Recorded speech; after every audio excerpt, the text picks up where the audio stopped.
Bomba bomba mabe nzambe liboso maele na sima tokobanga lisusu nini.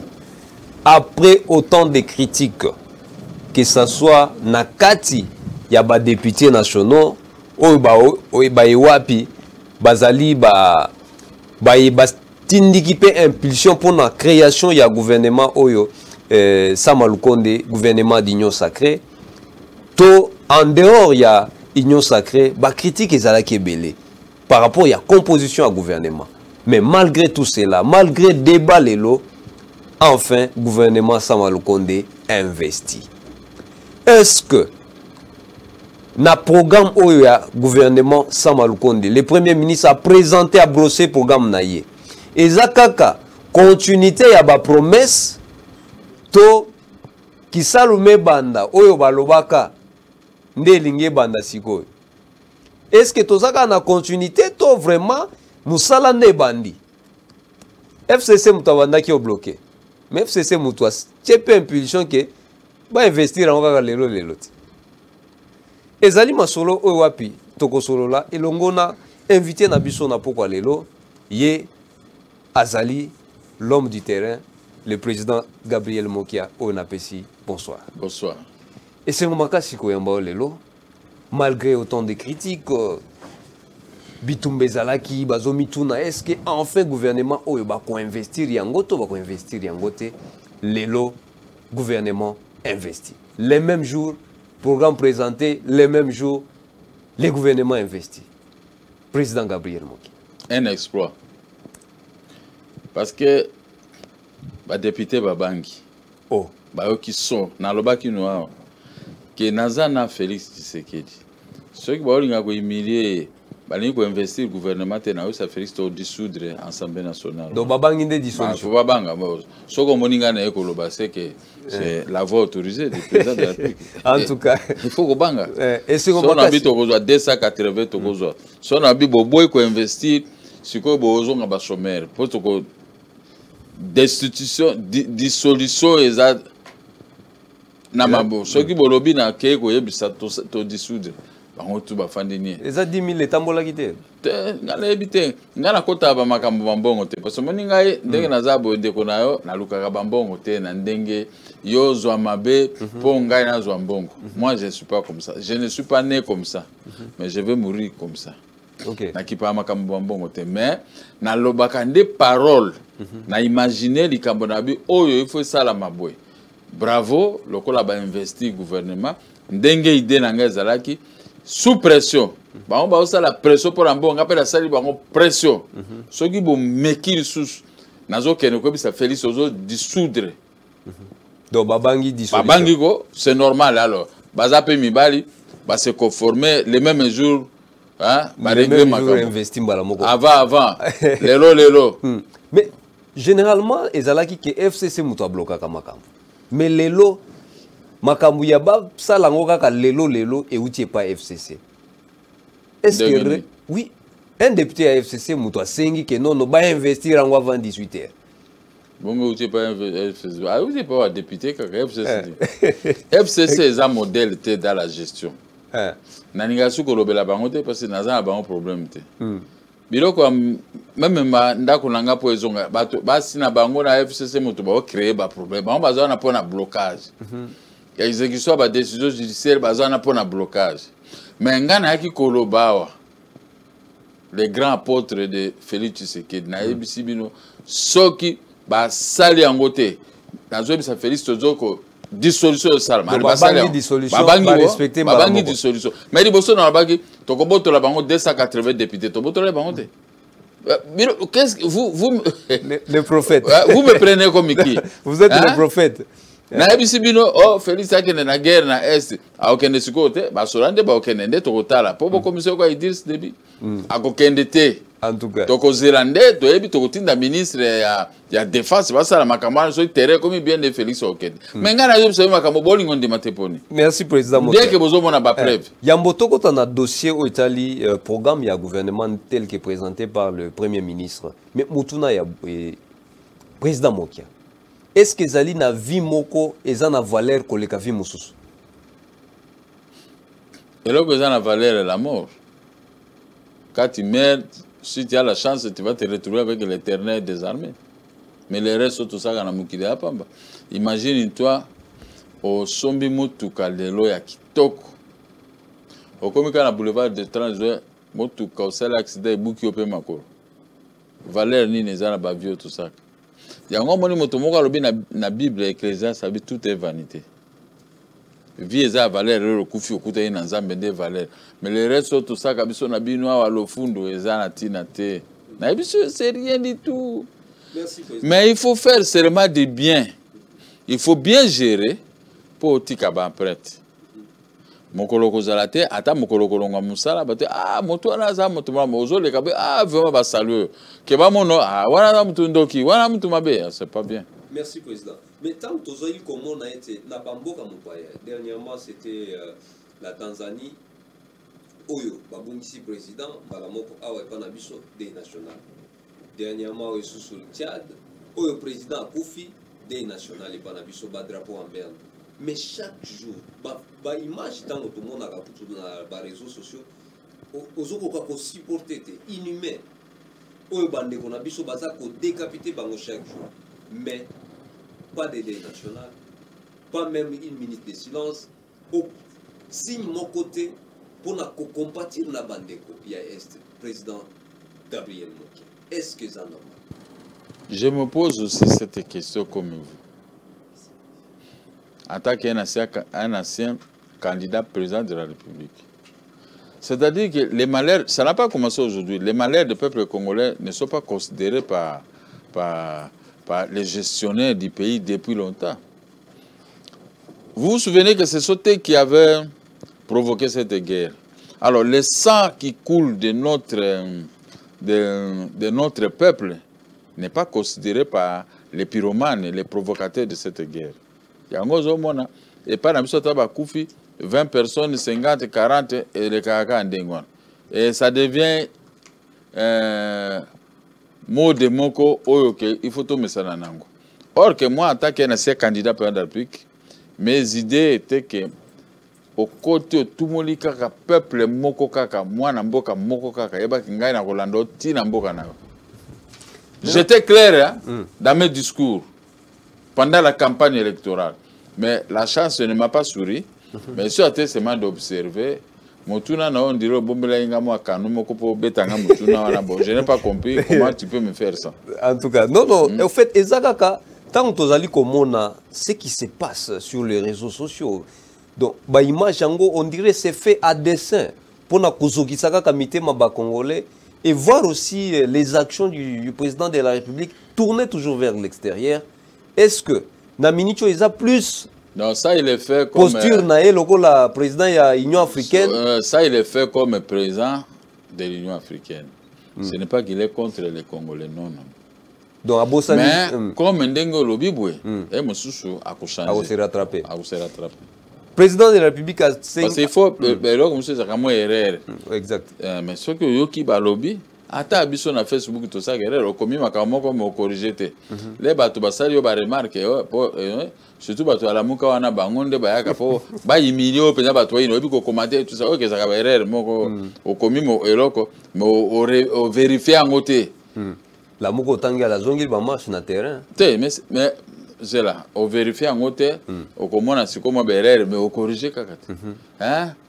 Persister dans l'erreur, c'est diabolique. Mais corriger l'erreur, ce n'est plus de faute. Merci. Mais bah toi la mouka moi jeune, moi la mouka ça moi bah petit cas mike bah toi sérieux peut-être bazate. Ils ont l'injure facile. Bango tu wana baza bapangi wana baza na coalition un tribalisme moko ya mabe ya salité. Somoni bazuinga cible.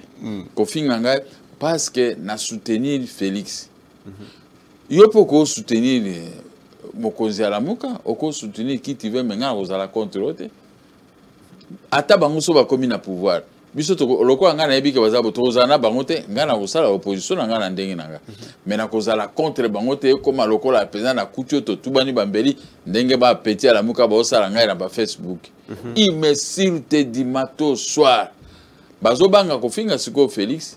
po akokanga bango siko bazongeli ndengai bonandimi kuruza Félix bo finga nga ndena biso bo finga nga bo corriger nga et puis d'ailleurs na bano sala ba texte toujours na erreur comme ça bo corriger ndengu bolingi na pesa bino pe boulot en tout cas mais c'est qui est bango ba komakate oui bango ba corriger kaka mais pas ça tama texte ebika ayebi mutu na makolote bango bazala ka pona ba biki na pona corriger ngape na zala ka pona ko bloquer bango tous les jours. OK, merci président. Question na eux ça na sens mais yebango que Congo ezana batu ya barankine tozawa nazo comprendre te ou alonu soki to koteka na génération ya bino ba petio boye ko bomande mboka so to tike bino mboka boko bimisa guerre civile boko boma parce que bozana mitema ya masanga jodojo bozana banjiri fase biso to bino ba jeune nanga ipe nakati na bi apesi ça mais na bina mutu moko te OK parce que biso to toza na respect nga komona nga na koli na finga moto te mais to komi ko finga na Facebook parce que ba fingi yo kandele ki na motema répliquer les mêmes bazongi lisusu oh non yoza oyebi oza na éducation te oyebi finga bato oh yo fingi nga tsiko nga na sali yo rien nga o finga papa no na maman na yo c'est comme ça que moi j'ai fait na fingi papa no na maman no parce que ba éduquer o mabe moi mwana muke au moins nazo ba photo na ba mususu na pibia utana mwa bana boya ba 20 à 25 à 30 ans ba finga nga papa mokolo boy d'abord bana ndenge nini même ngande la zabwe ba papa ba lekinga na âge na ko finga bango te jamais nga na respecta bango to be ko kulut ndenge nini vie ndenge nini kulut même oza na mbongo te mais oyo génération na bino ya banjiri utu wapi donc bozu Facebook moyen ya ko finga ka bato siko so nga na répliquer oh ye mosane ko nga na finga bato te moi je suis un monsieur bien éduqué depuis mon enfance mais to komi ko beba biso tout na ndenga banjiri donc réseaux sociaux eza le côté mais eza peu bien pour na ko apprendre pour na ko yeba banani oyo ba bokoli bana na bango avec éducation toujours papa mingi ba faire rater bana na bango éducation donc ba boti bana moko ataba omoni moko na mboka nda afinga ba muso ba combattre ba omoni bango oyo baza ba combattre ba mais nyonso anso vérifier ba bato ala muka sauf ka fi moko ya mbuza côté la ngandi afinga mokola na pona Willy Bakonga na comprendre mbuza afinga ngai yo défendre Willy Bakonga ayibi mais comme côté là il sous na défendre comme tel na pesinde exemple que bato Équateur to kufi mingi nga moko nazolela tous les jours biloko na ngai pendant 22 ans to perdre Ngbanda to perdre député ndeko nanga Thomas Lokondo et puis singa mawa na okake bato Équateur mususu bakomi ko koma na ba problème ezo sanga passe Équateur tozana maite tozana mwinda te Mobutu atika biso ndenge na goudrote eloko pete mais yo koma ko kaka na ba lobela bato la muka no bango baza ba mpangi o pesa ki mpangi te nga na zoloba na ça c'était que na critiquer na zotala nde place pe la uti ceux qui basala ka banzela basali pe na Équateur basali makamba mai basali pe na Équateur mais Équateur les a abandonné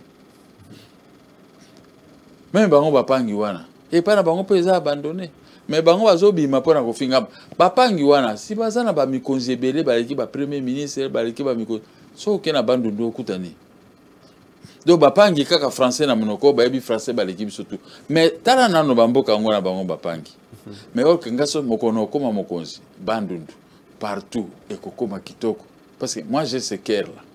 Mais les gens ne me comprennent pas, ils me prennent comme cible, un ennemi, puisque je suis derrière Félix. Et puis, dans ce cas, je suis combo, je suis Bakadimani, on peut pas finir. Ceux qui ne sont pas avec Félix. Donc, Mbogoyo, au même Masanga Zojo, Babisi Banana Bisoyo. Nazo comprendre. Ngana président Félix, le premier d'ailleurs. Mais ceux qui ont comme Félix Makambalo Kuta Ponangai, Bobebisa nga réputation de Félix pas on dit parce que moi je le soutiens en âme et conscience, je lui demande rien. Si je dis pour mes biens, c'est je veux qu'on respecte l'article 149 de la Constitution. Les décisions sont exécutées au nom du président de la République. Je m'en tiens là-bas. Je n'oblige pas le chef d'État, mais les décisions sont exécutées à son nom. S'il y a obstruction, le chef de l'État doit frapper. Doit frapper la police, doit frapper les magistrats, doit frapper tout le monde. Donc vous avez aux base na yo Vandeli. Naza base na article 149 de la Constitution. Ça n'a rien à voir que je vais vous fréquenter non, ça n'a rien à voir mais comme bino bozana ba licence, bozana ba doctorat, mais bozana mael na mitute. Bozaka na N, na tribalisme bokosuka. Alors natikeli osikota. Nabimisi moi mon PPO ya moto bazo finga, il fallait quand même nabimisa mon PPO wana. OK. Président de la République Ayambi ba député a lobby que à promettre bango réparation par rapport à la formation gouvernement ainsi de suite. Sûrement peut-être dans ba mandataire public réparation nan ndengini. Réparation pour pour ça qui ba député ba tomboka qui moi ndambu kaka na union sacrée. Mokolo bana di kambana ebisa ki o monsieur les journalistes. Baza déjà ba député ba touché plus de $10,000. Bongo Katoni a touché $40,000. Donc il faut bosser sous président de la République et comme sous. Bongo vie à population les sociales. Wana ba kota la ngote. C'est à eux maintenant de pondre des lois dans le sens que les sociales soient aussi au top. Si comme on va la loi pour le chef de l'État, ata la bango kaka. $10,000 na ba emolima na biloko ba mbongo ba pesa bango na ba poto kuna kaka bango. Biloko ba avantage bango mito. Mais si koyo bato ba personnel administration publique, policier militaire. Bango siko ba 150,000 francs. Siko on a toza ba député, on a au capitaine Kindoki yango wana. Mais pourquoi chef de l'État ko répondre bango ndengwana? Il faut savoir vous touchez 7 à $10,000 par mois. Et la population vous de o appelle sibino mandat wana. Azo touché 150,000 francs. Ba mususu 200,000 francs. Et ko futa ta nda côté. Bozala mawana bango te. Te ngala omoni na sali mawawa na po yo moko responsabilité na pesi nanu yo moko pena journaliste nanu otala. Tala nanu likambo wana. Merci beaucoup président. Tokoti na kati ya programme ya gouvernement. Le Premier ministre Sama Lukonda lobi programme na eza axé sur un budget global il y a 36 milliards. En raison il y a 12 milliards par année. Est-ce que eza réaliste? Habité, bah, qu'on réduire à 6 milliards, pour tout le monde qui peut me soucier 11 milliards, bah, réduire à 6 milliards. Pendant que tu as que non, Joseph Kabila, na ministre de la Finance, milliard na katia compte. Na moni ministre de la Finance, oui, akala. Na ebisi, pourquoi ils ont réduire? Oh non, moni ngaibwe, tout ça. Na bipo yo qui est chef de l'État sonne. Dans ça, les liés calcul. Budget, ça 6 milliards de réduire. Mais ajouter maintenant bongo yo ba IGF tout ba travailler ba monique 5 milliards et se évaporer. Ça dit tozoni kana 11 milliards. Akangela nga kanda na benga ministre ya finance ayamba nga risute. Oko batina ndenge alongwe. Ayamba risute. Ayamba risute. Ka lelo nde na moni na zaki na ministère ya finance azo téléphoner na akomi pe simple. Atalinga kasenga na pesa mbote ngana pesa mbote ya za petit paranga na leki vitesse na kipete ozomona babiloko to babiso na bino les hommes intelligents écoufent la bango na motema les gens ne capitalisent pas ça na sala bino calcul na sala calcul ba ambure makambo ngo na bakate soki bijango ezaki 6 milliards ba ezaki 11 milliards batika kandengwa koluka pe ko humilier moto boete. Est-ce que, président Mokia, tu as calcul.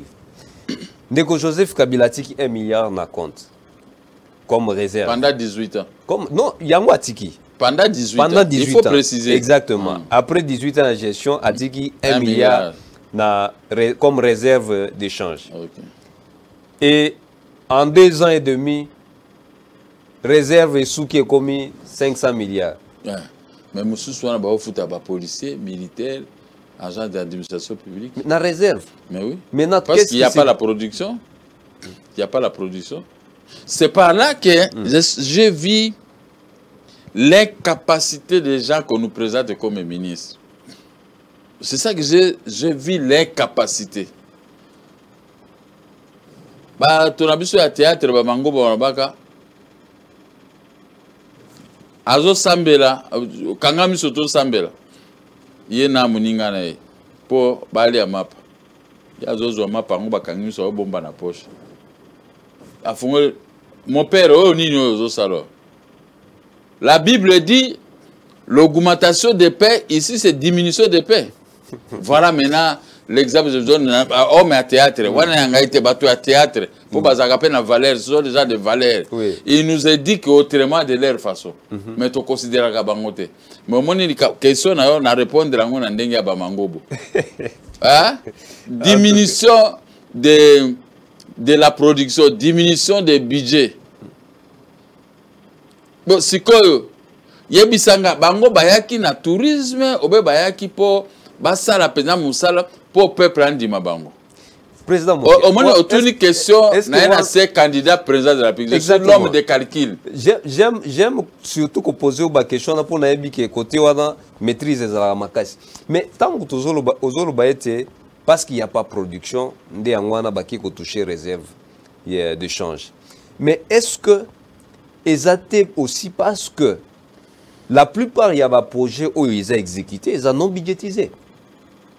Si on a par exemple le projet Chilejelo, est-ce que il y a un programme tango ndeko ilunkamba présentant qui budget naï? Les projets figurent dedans. Exacté.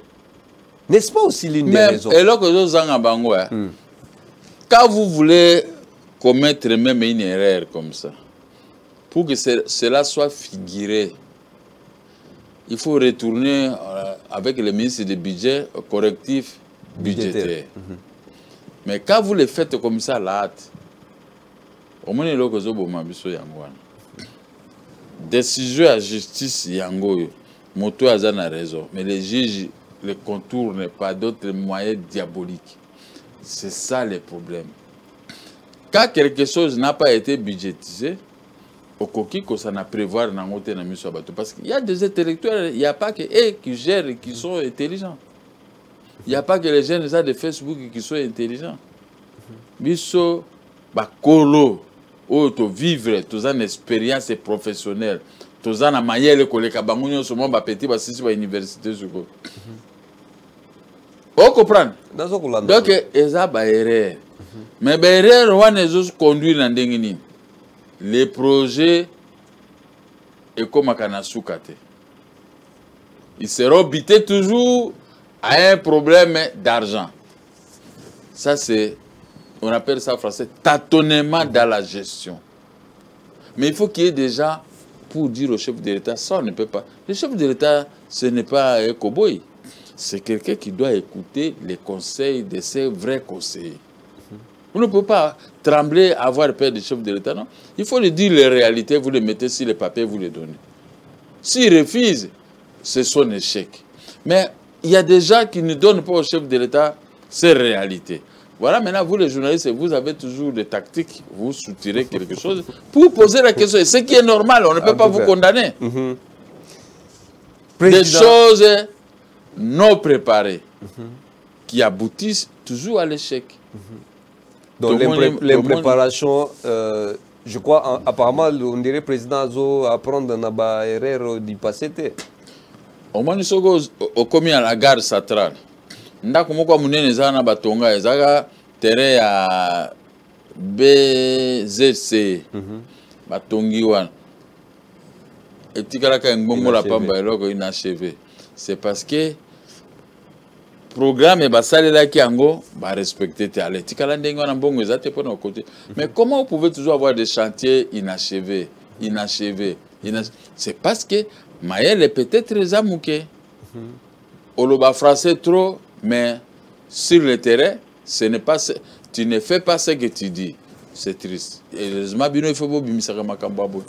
Si le chef n'a pas été formé, vous le formez à travers la chaîne Nabino à télévision, c'est une bonne chose. Merci, Président Mokia. Tu as une question au Italie, gestion territoriale.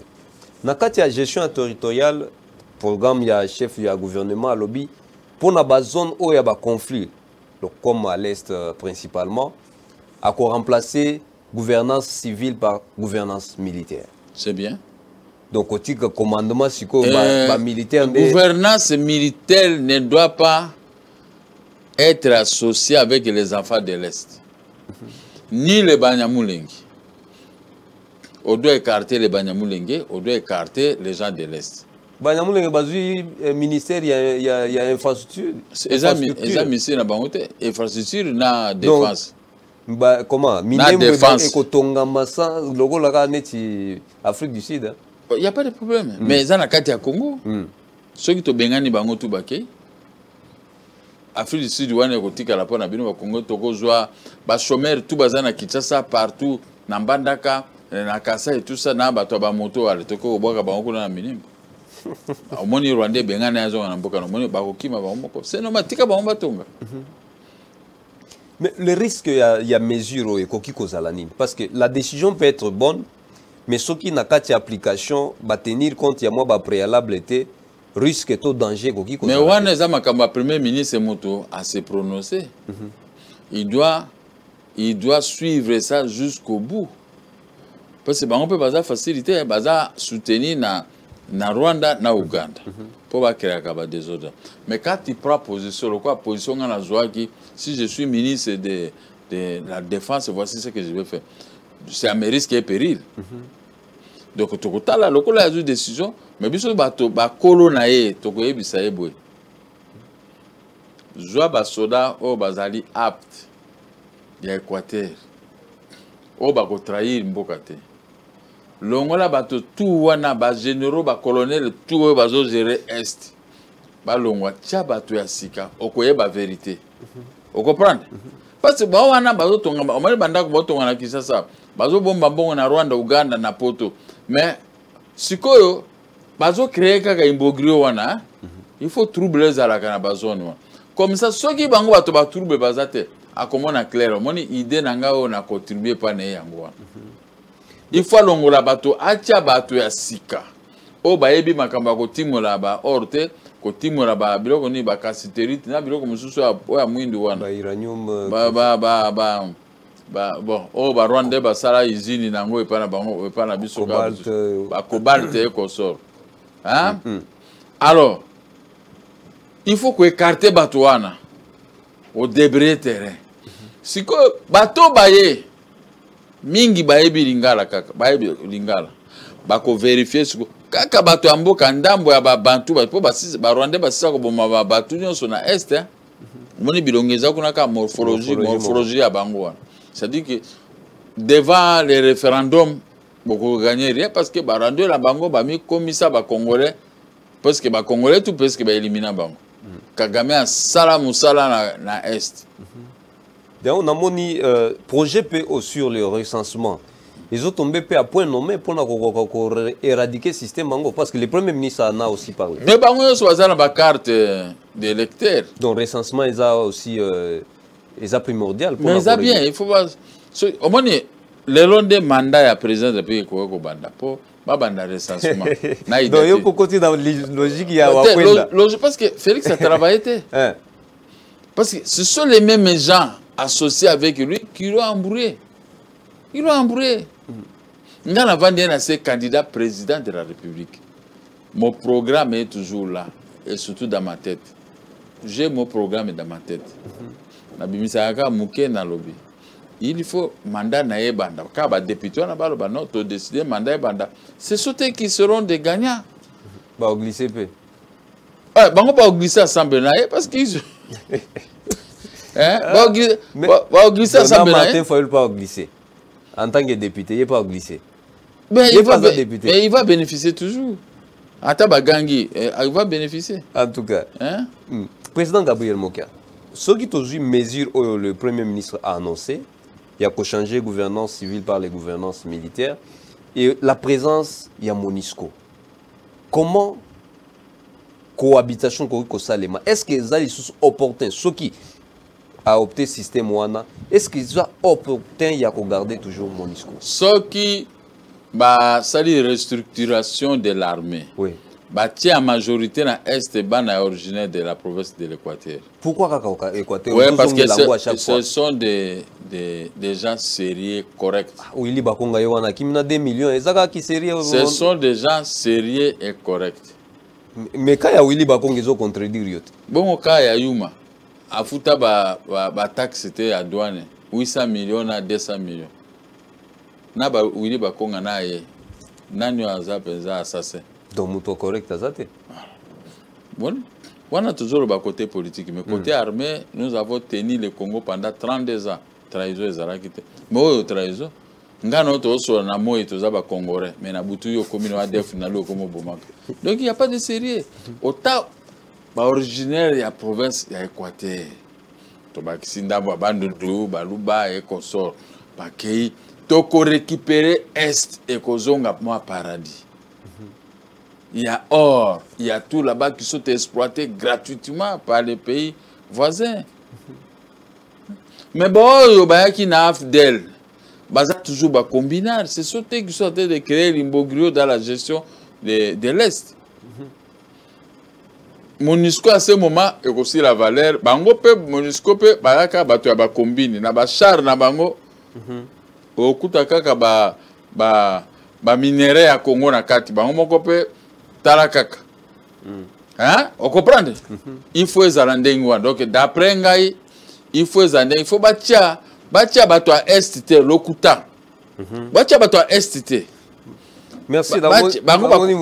Moto a parti à IDPS à lobby au message de quoi commun mais a signé Kombote à lobby à sepelaka no makasi bien qu'azani na IDPS azana parti na ote mais a sepelaka no makasi. Mais IDPS na ngai toza mutu moko te. En tout cas.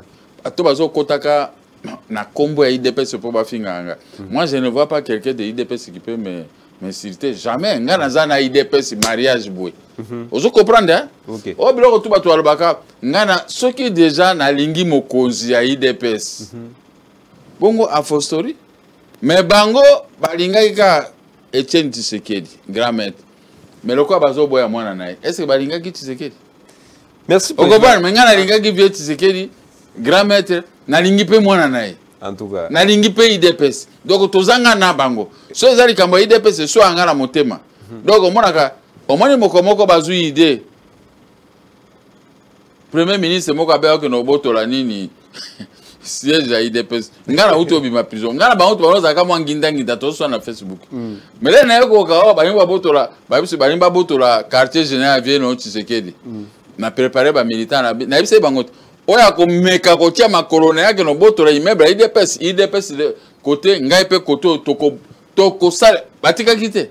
Ni est-ce que ce masora ko botola avant même que Félix a comme président. Donc merci beaucoup. Yebise za merci tozaka moto moko. Azolanda bato alamuka ba ofinga na Facebook. Bino pe bo finga bango.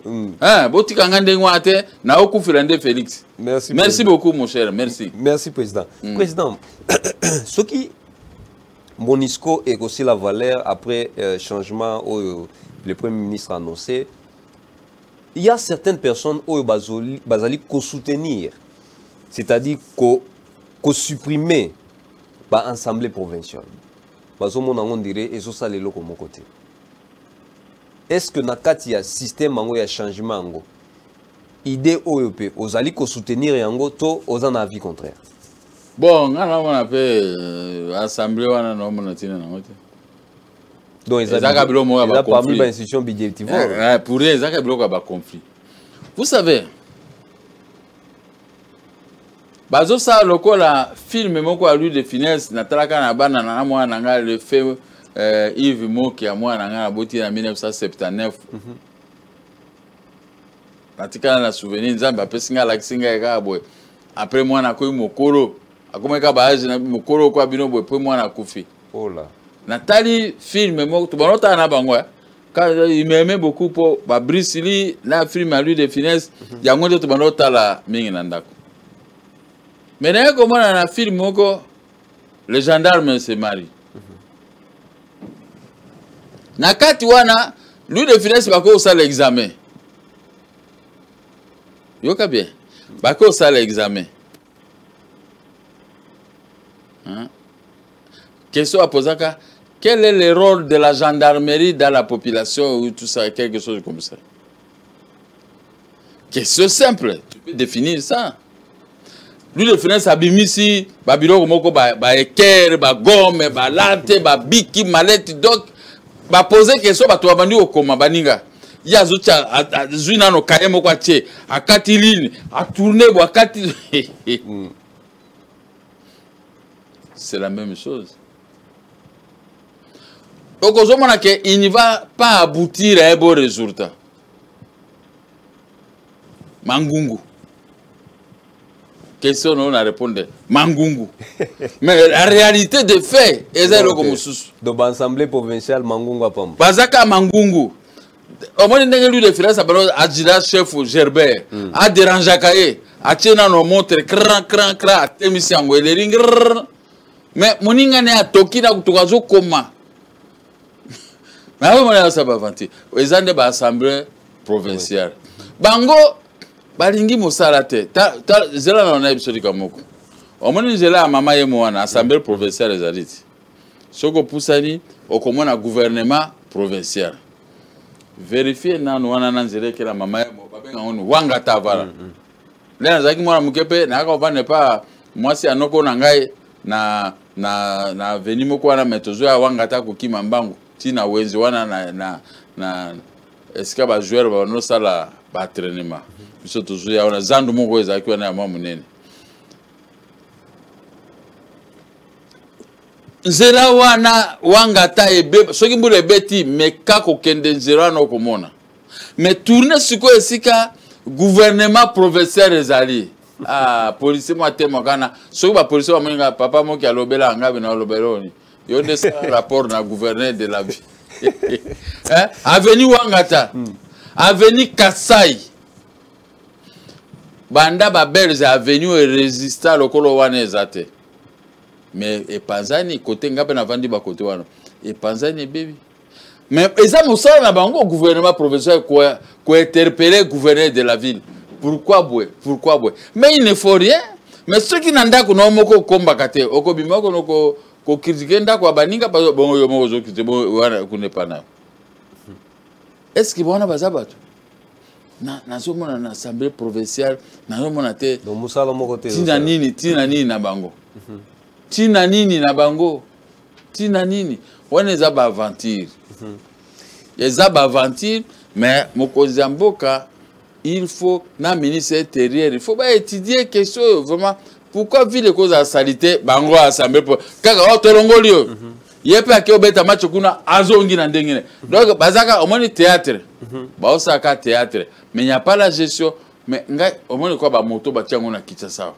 Est-ce que vraiment eza elengi pona otambola Kinshasa ngana bauti ko tia couleur na motuka na ngai ya pembe na bimika bo na bima siko na tongo su nango kaka même place ba tout un ka bato ya moto ba tout ngana bato ya pousse na kena onatra na pesi onatra bi yaka ba mécanicien onatra ba bongise ninga motuka na futa bango $100 na bimi susu ba tout ya wana abandonner pe motuka evandi na ndako ba beka ba bongise ko na bi o eza malchance. Les malchance, c'est les compétences des députés provinciaux, des gouverneurs de la ville. Une gestion calamiteuse de leurs compétences. Merci, Président Mokia.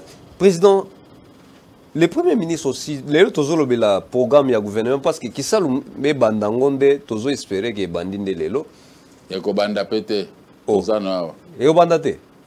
Loba non vérité. Ils sont en train de rouler le chef de l'État. Loba question. Oh. Non, yo koloba makamuna ngate. Posez la question. Ngai mutu e baby lokola ba population pe. Oh. Pour le coûter les qui trop. Donc eza na oka lokuta na lokuta. Et lo kamalonga kuna eza. Lokuta ezate. Le ni lo kamalonga ezozate. Donc regardez seulement l'état de la vie de Kinshasa. C'est pitié. Barumbuli, Ngwara, Kinshasa, Kalamu, Ngiringiri, Selembao. Est-ce que vous avez dit que Makalonga Zali, loba kaka na yoka. Na opes ngana za na se candidat président de la République. Oui. Merci président. Président Mokia. Le Premier ministre Alobeli, bien que vous mettre un peu de doute par rapport aux pessimistes, tu as évité ceux qui ont Alobeli pe makambuya agriculture. Toyebi kezali parmi ba point phare oyo telemelaka pona ko booster un peu économie na biso pona sous-sol ezwa ascendance nango sol plutôt ezwa ascendance nango sur les sous-sols. Président Gabriel Mokia, quelle serait peut-être action oyo kozala impact visible oyo gouvernement ekoki kosala pour que réellement bakoka ko changer situation quand bien même kondimeza Mokia? Si c'était moi président de la République, na kanga aner nazongisi yango banque de l'agriculture au Congo. C'est ce qui était le cheval de bataille pendant ma campagne électorale. Là où il y a la CENI, nakangi yango nazongisi yango banque ya mboka na biso. Sikoyo, la banque de l'agriculture au Congo doit commencer à former des vrais opérateurs. Comme tout ça, ce sont nos opérateurs économiques. Okay. La classe moyenne qui est abandonnée. Il faut cette classe moyenne des Indiens, des Libanais, Libanais, Bakenda na bango, batikeli bino ba Chinois, l'asiatique. Au moins, toko former la classe moyenne, kopé sa bango ba crédit wana ministre ya transport na ministre ya agriculture, ils doivent s'organiser pour akobongisa ba activité administrative mosusu. Oui, ça presque le décentralisé. Bato ba homme d'affaires, biso to bande ko financer tel nzela et baby. Na pesi mbongo na mikonzi ya kuna ba bongisi nzela ba camion na tindi eleki. Oh, obi kinga na vanda on dirait nazo rêver, on dirait deuxième république ezaki eloko mususu. Oh, on dirait na utinde voyage. Na yeko mona siko mboka mususu. Soki bana wana nouvelle classe moyenne bandi ko kota na intérieur bandi ko produit ba komi ko évacuer produit na centre de consommation, voilà l'économie. Mais pour le faire, il faut les capitaux de notre pays. Vous mettez 2 milliards de dollars dans tel bac, 1 milliard. Et l'État cherche encore 500 millions. 1 milliard et demi, ça fait 3 milliards. Et vous commencez aussi à payer la dette intérieure pour faciliter ceux qui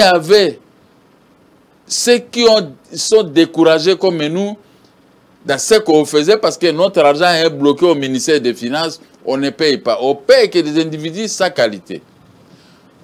Journaliste, je vous dis, ce n'est pas aujourd'hui. À un temps, une pierre deux coups, vous allez former les opérateurs économiques. Vous allez commencer à régler les problèmes de routes par ces opérateurs économiques en brousse pour commencer à transporter la marchandise. Vous commandez au tas de véhicules. Vous donnez les véhicules à crédit. Vous commencez à réhabiliter les plantations abandonnées. Les gens de l'intérieur, ils savent, ils sont très rapides parce qu'ils sont découragés, ils produisent, mais il n'y a pas de véhicules pour évacuer. Le Premier ministre, il n'a pas fait ce que moi j'ai fait.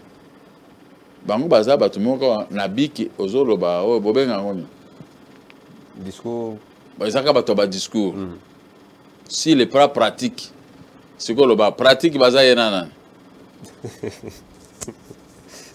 je vous parle si les pas pratiques. Si les pas théoriques, moi si les pas pratiques, même le Premier ministre, il est que si les pas pratiques. Mais il doit apprendre. Mais bâtonner bakana solana bango ko senga mbongo bâtonner donc dribbler le Premier ministre a dit que on peut se causer avec lui et comme soube tout tikendengwa au moins l'ennemi des Congolais c'est les Congolais lui. Mais ce que ozo mona ke ce qui a côté na domaine ndenga na zoko yebisa ye akore sur mandat na ye on comprend. Mais ce que ba yeka ndenga ba mona kafuya to ça eloko boy mais souba semaine zate. Vous n'avez pas de... Banque aux mono et l'ingabiso va congolais. D'ailleurs, quand ils travaillent, ils s'arrangent toujours na bateau à pouvoir, bazo transférer ba capitaux na bango na bamboka na bango. Mais ici, nous souffrons parce que nous n'avons pas de banques réellement congolaises. En tout cas, hein? Un grand défi ezali pour na relever président Tokomina Suka.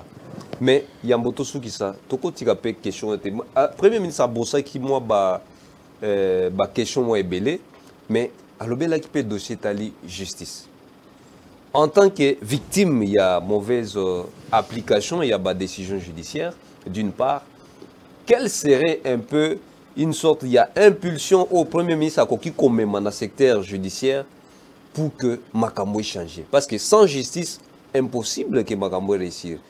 Sachant que la base il y a politique il y a Ndeko Félix Tshisekedi président de la République ezali état de droit. Mais qui respecte cet état de droit? Mais c'est ça. C'est un état de droit de combine. Il sabote le chef de l'État.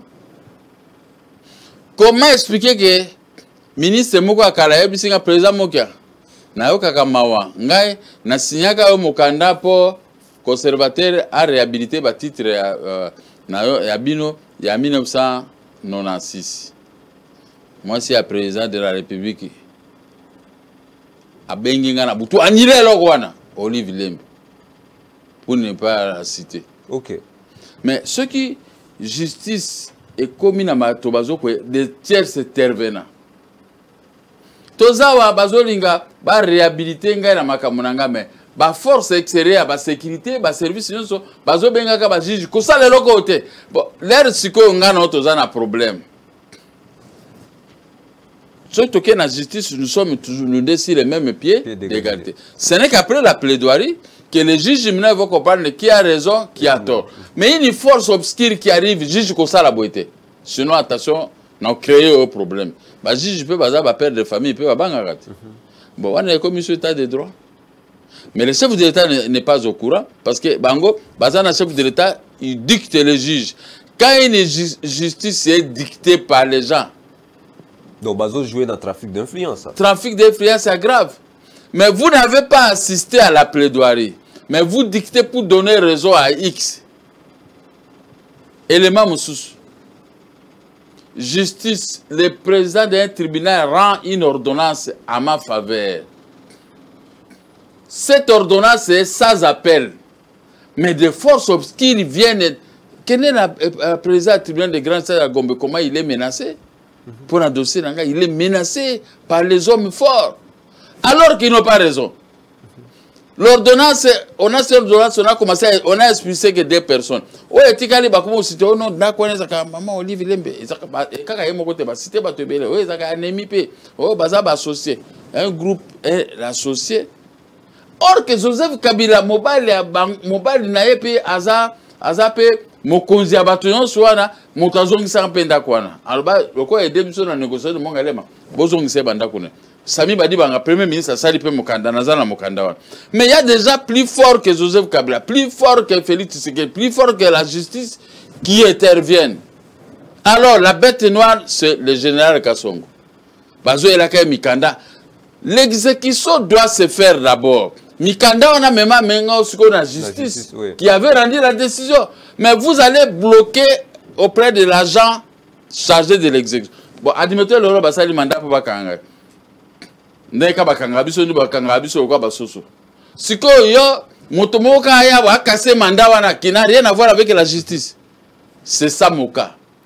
Le président de la République a vendu à ce qu'on comprend. Miso zo na télévision à ce qu'on comprend. Et ça t'es que à kotinda moto. Atindi mosusu siko azui rapport. Poni baluka ngate président mo ke yebisa biso nano makambongo na ko bimisa ba dossier na ko yebisa. Mon dossier c'est seulement exécution. Une fois wana bozalaka devant les conseillers chargés à sécurité à François Beya, il y a une confrontation avec Ngoïka Sanchez. Nalongi nangai me ozo mona bango bazo kende kune pa na ye bazo ko tia ba commentaire bango tu ba komo bangi sa ba juge. Ce qu'ils ont mis congé, bah comme au banc ça va juge. Les pères de qui peut s'attendre avec quel état de droit? Parce que chef de l'État, ce n'est pas mon job, ce n'est pas mon lot. Moi, je ne suis pas habitué à tromper les gens. Moi, ce que je vous dis, c'est ça qui va se passer. Si je n'ai rien à dire, n'afandi. Mais bazo justice, il y a premier ministre, il y a un gatiti. Dans l'accès à document premier ministre, tout le monde dans le service. Benga ta premier président à la Cour constitutionnelle. Benga procureur général près de la Cour constitutionnelle. Procureur tout ça. Dossier nangana tiango. Sika babi konjamine na justice bazali. Babenga batier cet intervenant. Bako découvrir la vérité. Moi je le dis seulement dans les médias et j'amène des preuves. Maintenant je n'amène plus de preuves parce que na ba preuve na biloko tout qui écoute. Ce sont la justice est féodée par les tiers intervenants qui rendent des mauvais services aux paroles du chef de l'État. C'est le chef de l'État lui-même d'ouvrir l'œil. Ce qui a bengingai, na koye bisaye, talabo et talaba document, séance tenante, benga ba intel là-bas. Justifiez-vous pourquoi vous refusez l'exécution de la justice. Vous comprenez? Merci mais beaucoup. Quand vous parlez seulement la justice d'indépendance, Merci. Merci, vous complétez bien. Et comment on a l'indépendance de la magistrature? L'indépendance, to poli, indépendance, la justice, c'est pas poli. Merci beaucoup, Président Mokia. Merci. Nabino Nyoso Bolanda Kibiso. Bomba Mabe, Nyoso Polele. Président Mokia, Alubaganeka Nyoso Polele. Pièce contre pièce. Ce qu'on monique, aux en a fait contraire, aux en a vérité, aux éleki, aux yazo avancé, aux azo argumenté. Plateau est un goyote, yakati. Comme murmure peut mente, kofingate. Kiti yangoyo, yakape, démontrer réellement que yé a le bibo solote, yondoza la vérité, tout décortiqué, pièce contre pièce. Merci, Nabinon Sobolanda Kibiso, mais la justice élève une nation. Sans justice, on ne peut rien. Le Premier ministre peut bien beau dire des choses, peut donner des promesses, réalistes que ça soit. Mais si la justice, elle est enveilleuse, je vous assure, il n'y aura rien qui serait fait. Est-ce que la seule personne qui aurait volé dans le gouvernement Ilunkamba, c'est seulement Willy Bakonga? Il n'y a pas d'autres personnes. Est-ce que c'est seulement le secteur de l'éducation, Owapi Mouibi Zalaki? Est-ce que c'est seulement le directeur de cabinet, l'ancien directeur de cabinet, VK, Nde Motoazali, na Katika Kayaba Kombine? Est-ce que c'est seulement eux? Ezali Mituna, Tozali comme Mituna. Si la justice est sélective, en fonction de l'état d'esprit, to yaba imer abato, rien ne pourra marcher. Même bon, 800 millions, 200 millions, on bon ba futa ba douane te. Ba moko ba bimisit. C'est quoi mbongo premier ministre ako bandana na bango na bazar ba mbongo ngo. Vraiment. 1 milliard, ça fait 1 milliard de dollars. Yo lobi l'échange déjà combien? 500 000. Alors c'est quoi 1 milliard et 500? Ah, yebisa bango, yebisa premier ministre mbongo ngo wana za o ba futa douane te. 200 millions na 800 millions. Merci beaucoup. Voilà. Botikal Malamu, ZM Télévision, la vie à votre portée. Retrouvons-nous le mercredi à 8h et à 17h, ainsi que le vendredi à 17h. Pour Nangaï d'Apesibino, merci et bonne continuation.